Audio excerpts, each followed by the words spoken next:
Welcome! Welcome to Vegan Pizza 3 Ways. We're doing a simple, quick, and healthier version of pizza. We're making it yeast-free. We're using baking powder as the rising agent. We're using wholemeal flour, and we're doing 3 epic toppings. Here we go. Okay, first step, preheat the oven to 250 degrees Celsius. That's as hot as it can go. We want to make crispy doughs. Okay, we've 360 grams of wholemeal flour. We want to make this healthier and increase the fiber content for digestion. Fiber, great for weight loss, for digestion, and for immune system. So we've gone with 300 grams of wholemeal flour. If you are gluten-free, go with buckwheat flour. Okay, 360 grams. Okay, next step, I've baking powder. This is our rising agent. I'm going 1 teaspoon and another half. So 1.5 teaspoons of baking powder. Cool. I'm going with 3/4 of a teaspoon of salt. Bump, in it goes. I'm gonna go with 2 tablespoons of oil. This will just add a little bit more fat and make it a little bit more satiating. So we're using sunflower oil. Use whatever oil you have. Whatever oil you have and whatever oil you're into. Just give that a good mix through because you want that oil evenly distributed. And then we're gonna add in our water. Again, if you wanted to make this a little bit more party, you could use white flour, but I think using wholemeal will just make it that bit more healthier. We've 140 ml of water. In it goes. Whack it all in. Take the flour on the sides, just cover your hands just to minimize stickage and give it a good mix through. And what we're trying to do here is mix it until it comes to one nice cohesive ball. We've our oven preheated to 250 degrees Celsius. Now it's time to take out our baking trays and get your twin assistant or helper, or do it yourself. Get some baking trays and we're gonna cover them with baking parchment. How's that, Mr. Flynn? Beautiful.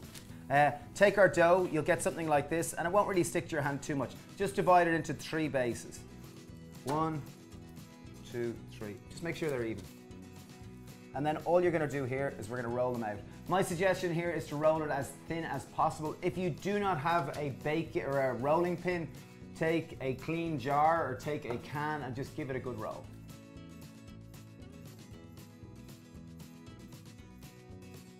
Okay, so we've rolled them out, and as I said, top tip, because this is wholemeal flour, we want to roll them super thin. So it's good to use a rolling pin, or else a rolling jar, yes. Whatever you're into. We preheated the oven 250 degrees Celsius. We're going to pop it in, and we're going to bake these for about 8 minutes, just so that we, in essence, it's like blind baking them. In they go. So while the bases are in the oven for 8 minutes, I'm going to make the tomato sauce. Really simple, snappy, tasty pesto. This is kind of like a pesto-like tomato sauce. So I've got 1 tin of chopped tomatoes into a food processor. You will need a food processor. In it goes 1 tin of chopped tomatoes.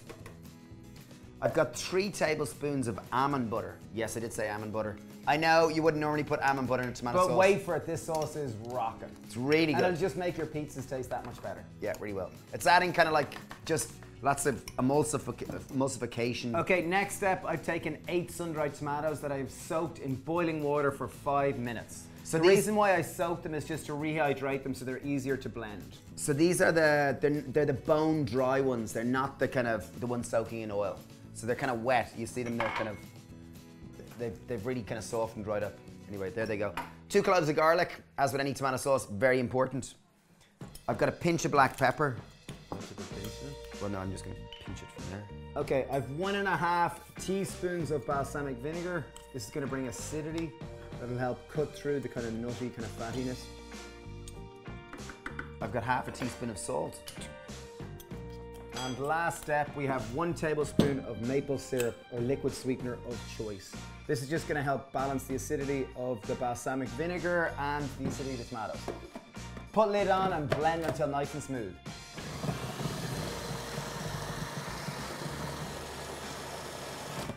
Boom! Boom, check it out. So you'll end up with quite a thick, creamy, nearly creamy like tomato sauce. Gonna try it? Yeah, I'd love to. It's class, super tasty, rich, delicious, hints of garlic, hints of everything. It's kind of like where a sun-dried tomato pesto met a tomato sauce, and it's worthwhile doing it because we are using a wholemeal base, and this just help cut through and add layers of complexity and flavor. Anyway, deliciousness. A pizza base have been in the oven about 6 to 8 minutes. Time to take them out. Just show you what you're looking for here. Okay, smell pretty cool. There's the first one. So it will have puffed up slightly, it'll be crisp. Okay, let's put them all up here. We'll do our train up here. Okay, first one. This is my favorite.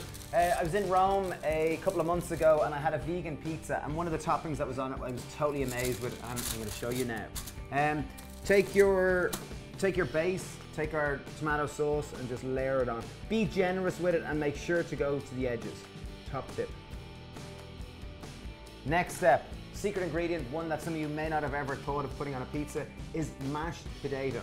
So make sure to get a waxy potato, mash it up with a little bit of oil and a little bit of salt, and it will go amazingly well.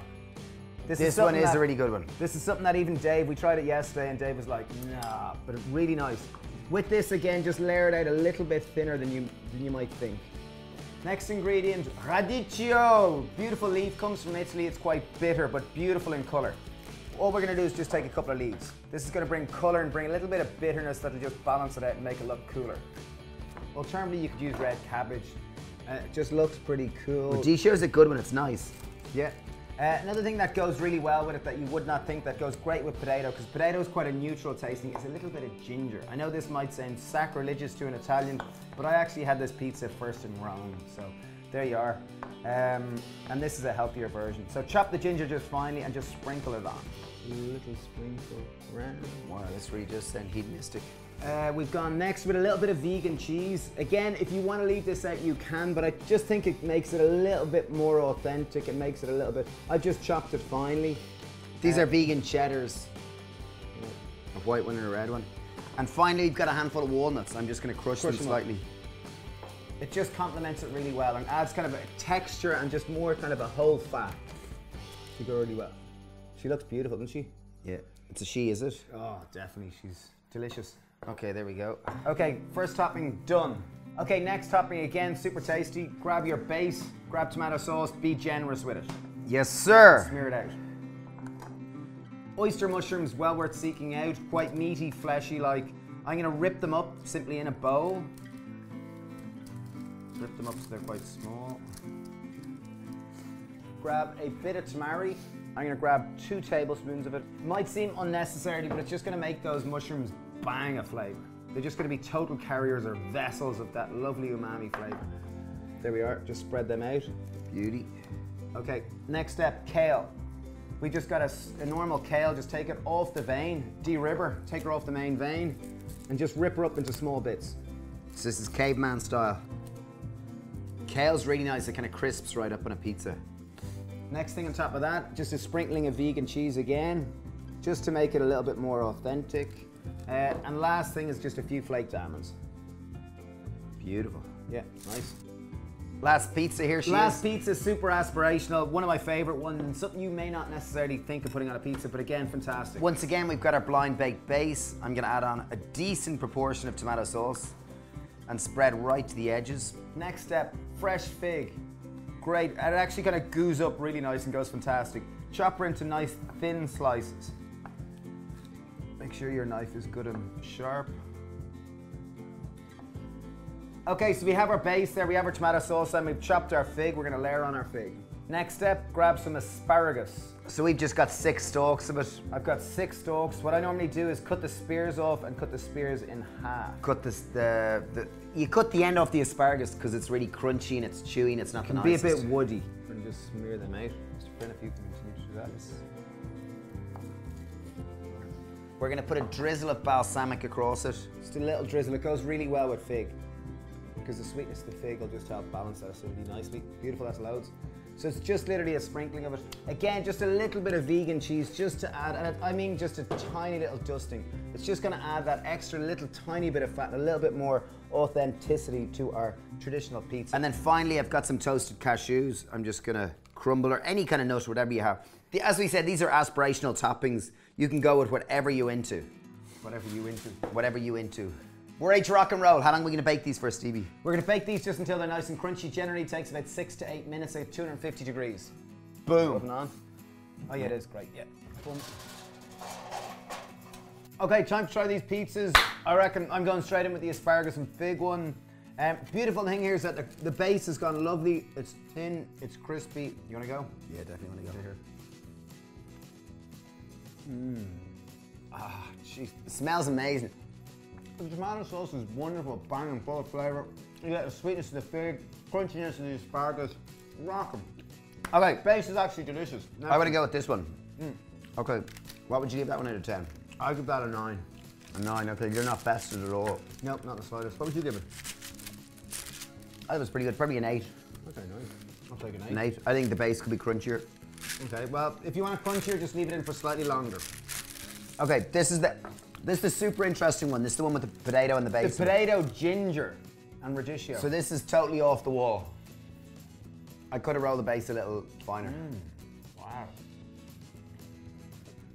That one's amazing. It really is, isn't it? The spud being potato makes it really sweet. Like it's sweet, the texture is weird, in a good way. What'd you give it out of 10? I think I'd give it 10, like it's super interesting. There we are, 10 out of 10. Maybe a little more vegan cheese on it if you want it fattier. Okay, last one. Definitely not least. Base is crispy on this one. Okay, this is the one where we've got oyster mushroom. A little bit of flake jam and vegan cheese and kale. And the kale really did crunch up, so it's like a crisp. Oh, I love the oyster mushrooms. Really meaty, really flashy. I don't know, maybe an 8. I thought it was very good. Actually, maybe a 9 or a 10. Okay. It's good. It's very good anyway. 3 super tasty recipes, and as you saw, probably took us about 30 minutes from start to finish. Don't talk your mouth full. That's what your mother always said. Yeah, really simple 3 vegan pizzas. Leave comments. Let us know how you like your pizza. Genuinely would be totally interested in hearing about And it. the small change of using wholemeal flour will make a big difference for your digestion. Yes! Thanks, Mill, for watching. Please subscribe and sending loads of vegan pizza love. Mwah! Cheers, bye!